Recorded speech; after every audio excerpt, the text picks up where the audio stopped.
Hi friend, நம்ம யூடெக் தமிழ் சேனலை subscribe பண்ணாதவங்க உடனே சப்ஸ்கிரைப் பண்ணுங்க.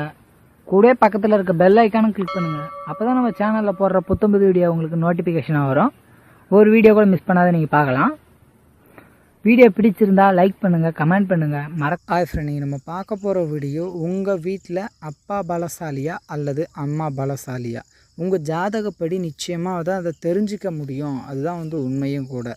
உங்களுடைய ஜனன கால ஜாதகத்தில் உங்களுடைய லக்னத்திற்கு 4ஆம் இடம் தாயை குறிக்கக்கூடியது, 9ஆம் இடம் தகப்பனை குறிக்கக்கூடியது. புரியுதுங்களா?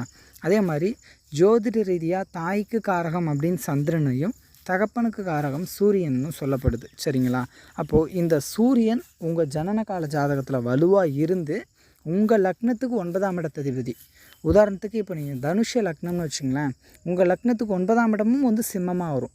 அப்போது உங்கள் ஜாதகத்தில் சூரியன் வலுவான ஒரு நிலையில் இருக்காருன்னா உங்கள் குடும்பத்தில் உங்கள் அப்பாவோட கை ஓங்கி இருக்கும்.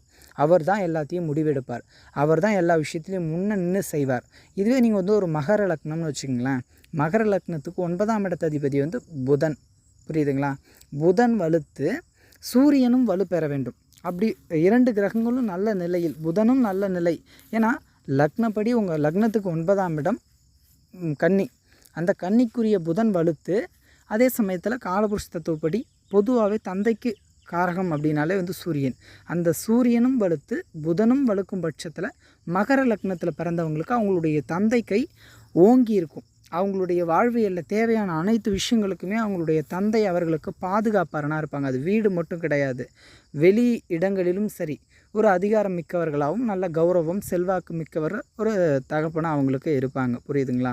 இது ஒரு சின்ன கான்செப்ட் தான். இந்த மாதிரி இன்னும் பல விதிகள் இருக்குது. சரிங்களா? அடுத்து உங்களுடைய தாய் வலுத்து இருக்கக்கூடிய அந்த ஒரு அமைப்பு, உங்கள் தாய் உங்கள் வீட்லேயும் சரி செயலிலும் சரி பலசாலியாக இருக்காங்க அப்படின்னா, அதாவது பொதுவாகவே தாய்க்கு காரகம் அப்படின்னா அது சந்திரன். இப்போ நீங்கள் ஒரு துலா லக்னமே வச்சுக்கோங்க. துலா லக்னம்னு வச்சுக்கிட்டிங்கன்னா அதற்கு 4ஆம் இடமாக எந்த ராசி வருது, அதாவது எந்த லக்னம், அதாவது இப்போ நீங்கள் துலா லக்னம், அதற்கு 4ஆம் இடம்ன்றது விருச்சகம் 2, தனுசு 3, மகரம் 4. அப்போ மகர லக்னத்துக்குரிய சனி வலு பெறணும். அதே மாதிரி சந்திரனும் வலு பெறணும். இப்போ இந்த 2 கிரகங்களும் வலு பெறும்போது உங்களுடைய தாய் மிக பலசாலியாக இருப்பாங்க. ரொம்ப புத்திசாலித்தனமாக செயல்படுவாங்க. அதீத உழைப்பின் மூலம் உயர்வு, அதாவது யாரை நம்பியும் ஏமாற்றத்தை காணக்கூடியவர்களாக இருக்க மாட்டாங்க. தன்னை முழுசாக நம்பி தன்னுடைய உழைப்பின் மூலம் தொழில், வியாபாரம் அல்லது வேலை என்று அவர்களுடைய சொந்த காலில் முன்னேறக்கூடியவர்களாக இருப்பாங்க. நல்ல செல்வாக்கு மிக்கவர்களாக இருப்பாங்க. செல்வம், தன்னுடைய குடும்பத்தின் அதிகாரம் தன் கையில், தன்னுடைய செயலின் மூலமாக இவ்வுலகில் அவங்க கொஞ்சம் நல்ல நிலையில் இருப்பாங்க. புரியுதுங்களா? அந்த மாதிரி ஜாதகப்படி இதை இதை பார்க்க முடியும். புரியுதுங்களா? பொதுவாகவே உங்களுடைய ஜாதகத்தில் 4ஆம் இடம் வலுத்து சந்திரனும் வலு பெறாருன்னும் போது உங்களுடைய தாய் வலு மிக்கவர்களாக இருப்பாங்க. உங்கள் வீட்லேயும் சரி. அப்போ உங்கள் வீட்டில் உங்களுடைய தந்தையின் முடிவை விட தாய் முடிவு மிக உயர்வாக இருக்கும். உங்கள் தாய் ஒன்று சொன்னால் அவங்க தகப்பன் அதை மிஞ்ச மாட்டாங்க, உங்கள் அப்பா அதை மிஞ்சி போக மாட்டாங்க. சரின்னு ஒத்துக்கிட்டு போகக்கூடிய அந்த ஒரு அமைப்பு இருக்கும். இல்லை, இதில் லாஜிக் ஒன்று இருக்குது. அதாவது 4ஆம் இடம் வலுத்து உங்கள் லக்னத்துக்கு, இப்போ நீங்கள் விருச்சக லக்னம் கூட வச்சுக்கோங்க, அதுக்கு 4ஆம் இடம்ன்றது கும்பம். 4ஆம் இடத்ததிபதி கும்பராசிக்குரிய சனி வலுத்து சந்திரனும் வலு பெறாரு. அப்படி இருக்கும்போது உங்களுடைய தாய் அதிகாரம் மிக்கவங்களாக இருப்பாங்க.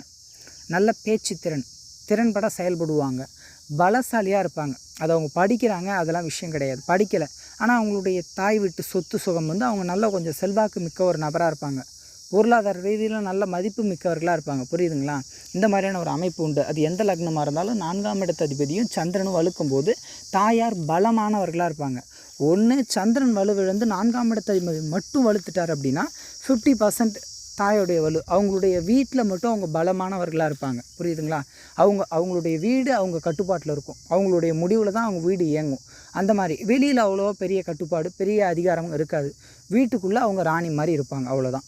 அதே தான் சூரியனுக்கும் 9ஆம் இடம்னு சொல்லக்கூடிய, அது நீங்கள் என்ன லக்னம், மேஷ லக்னம் எடுத்துக்கிட்டாலும் சரி, இல்லை ரிஷப லக்னம் பார்த்தீங்கன்னா ரிஷப லக்னத்துக்கு 9ஆம் இடம்ன்றது மகரம் வரும். புரியுதுங்களா? அந்த மகரத்துக்குரிய சனி வலுத்து சூரியனும் வலு பெறும்போது தகப்பன் வலுவாக இருப்பார்.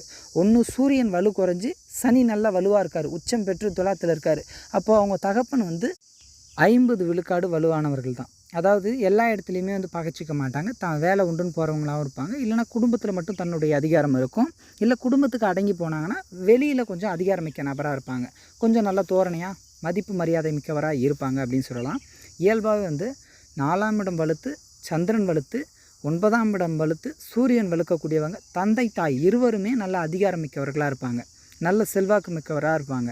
இந்த பிள்ளைங்கள் வந்து அதிர்ஷ்டசாலிகளாக இருப்பாங்க. ஏன்னா அவங்களுக்கு எந்த தேவைக்கும் குறை இருக்காது, எல்லாமே கிடச்சிரும். ஏன்னா தாயும் அதிகாரம் தந்தையும் அதிகாரம் இருப்பாங்க. இந்த மாதிரி இன்னும் எவ்வளோ விதி இருக்குங்க. இது ஜோதிட ரீதியாக நம்ம பார்ப்போம். அடுத்தடுத்த வீடியோக்களில் இன்னும் பல தெளிவான இன்னும் சுவாரஸ்யமான தகவலை நம்ம யூடியூப் தமிழ் சேனலில் பார்க்கலாம். இந்த வீடியோ பிடிச்சிருந்ததுன்னா வந்து கமெண்ட் பண்ணுங்கள், லைக் பண்ணுங்கள், மறக்காமல் உங்கள் ஃப்ரெண்ட்ஸுங்களுக்கும் அதை ஷேர் பண்ணுங்கள்.